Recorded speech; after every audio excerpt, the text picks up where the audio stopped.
दोस्तों नमस्कार। आज के इस वीडियो में हम बात करेंगे एक नए कॉन्सेप्ट के साथ, आधुनिक गुलामी।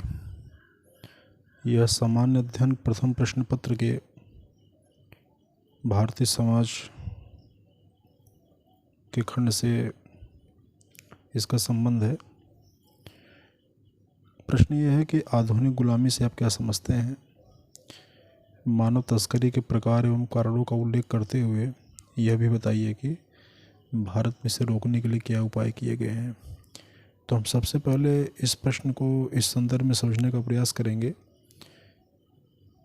कि आधुनिक गुलामी है क्या।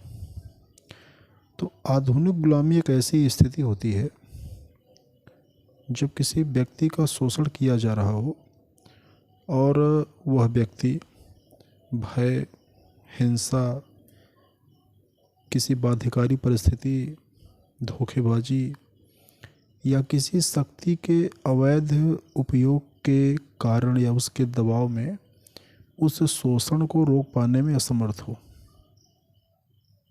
मतलब व्यक्ति का शोषण तो हो रहा है लेकिन वह उस शोषण को रोक पाने में असमर्थ हो, जिसके कारण हमने आपके सामने बताया। अब इसके अंतर्गत जबरन मजदूरी, विवाह, ऋणग्रस्तता, यौन शोषण आदि को भी शामिल किया जाता है। और एक डेटा है, एक शोध है, उसमें ये कहा गया है कि भारत आधुनिक गुलामी के मामले में सर्वाधिक जनसंख्या वाला देश है। अब ऐसे में जब सर्वाधिक जनसंख्या वाला देश है तो भारत की अपनी एक अलग छवि बनेगी। हम देखने का प्रयास करेंगे कि वो क्या है।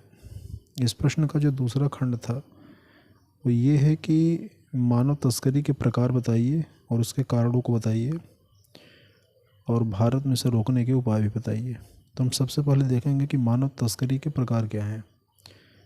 तो मानव तस्करी के मुख्य रूप से दो प्रकार हैं। पहला हम कहते हैं कि घरेलू मानव तस्करी और दूसरा हम कहते हैं अंतर्राष्ट्रीय मानव तस्करी। जब अपने ही देश की सीमा के भीतर एक राज्य से दो राज्यों के मध्य मानव तस्करी की जाती हो, इस तरह का कोई अनैतिक व्यापार होता हो, तो उसे हम घरेलू मानव तस्करी कहते हैं। इसके अंतर्गत रोजगार की लालच में किसी को उस व्यापार का हिस्सा बना लेना या अच्छे जीवन के उम्मीद में या किसी धन की लालच में किसी व्यक्ति की तस्करी करना, इन सब चीज़ों को शामिल किया जाता है। जबकि जो अंतर्राष्ट्रीय मानव तस्करी है, इसमें एक देश से दूसरे देश के भीतर मानव तस्करी को शामिल किया जाता है। इसमें क्या है, इसमें मानव अंगों का व्यापार, देह व्यापार, ब्रेन वॉशिंग आदि को शामिल करते हैं।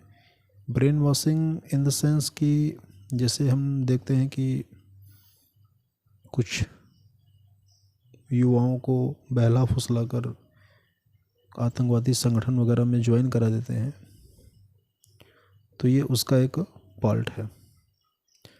अब हम बात करेंगे कि इसके कारण क्या हो सकते हैं। तो इसके कारणों पर अगर हम बात करेंगे तो जो पहला कारण हमारे समक्ष दिखाई देता है वह है अशिक्षा। अशिक्षा एक बड़ा महत्वपूर्ण कारण है। हम जब तक चीज़ों को समझेंगे नहीं, अच्छे बुरे को नहीं समझेंगे, तब तक हम उस विषय में सही निर्णय लेने की स्थिति में नहीं होंगे। दूसरा, गरीबी, बेरोजगारी। तो गरीबी और बेरोजगारी की स्थिति में यह एक बड़ा आसान होता है कि आप किसी को बहला फुसला कर अपने मतलब का काम उससे निकलवा सकें। भूखमरी भी इसका एक कारण होता है। अगला जो इसका कारण हो सकता है वह है व्यक्ति की महत्वाकांक्षा, कम समय में अधिक उपलब्धि अर्जित करने की लालसा, भौतिकवादी दुनिया की जो चकाचौंध है, यह भी लोगों को इस क्षेत्र में आकर्षित करती है। हम कम साधन में संतोष करना नहीं सीख पाते हैं, हमें दूसरों की देखा देखी हमें बहुत अधिक की लालसा होती है। तो इन सब कारणों से भी हम देख सकते हैं कि लोग इस व्यापार में सम्मिलित हो जाते हैं। अब बात यह है कि इतना सब कुछ हो रहा है तो मानव तस्करी को रोकने के भारत में उपाय क्या किए गए हैं, क्या कोई विधिक प्रावधान किया गया है?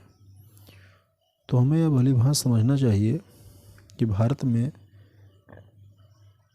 अनैतिक तस्करी रोकथाम अधिनियम 1956 यह प्रभावी है।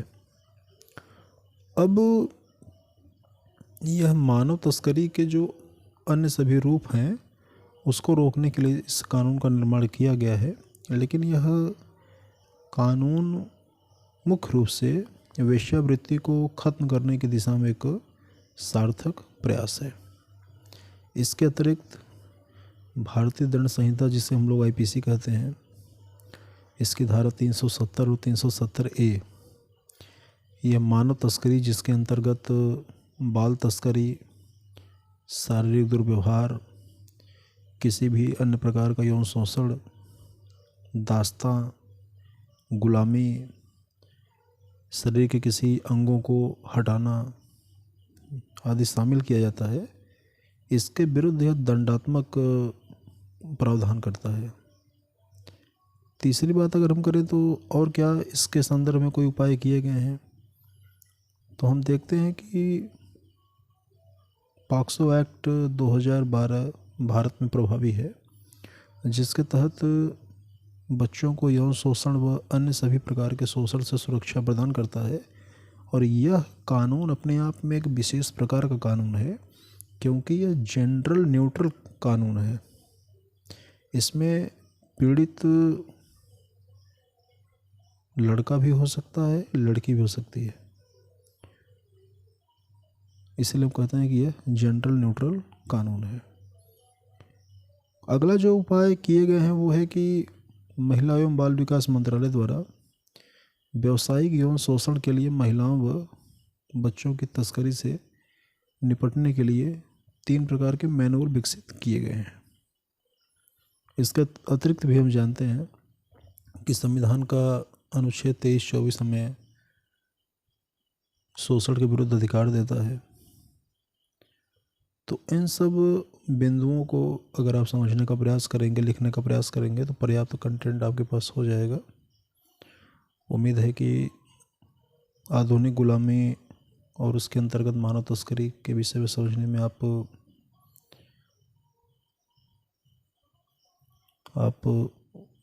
समझ गए होंगे। इसके संदर्भ में कोई सुझाव हो तो आप कमेंट बॉक्स में डाल सकते हैं। तब तक चैनल को लाइक करिए, शेयर करिए, सब्सक्राइब करिए और वीडियो को देखते रहिए। नमस्कार।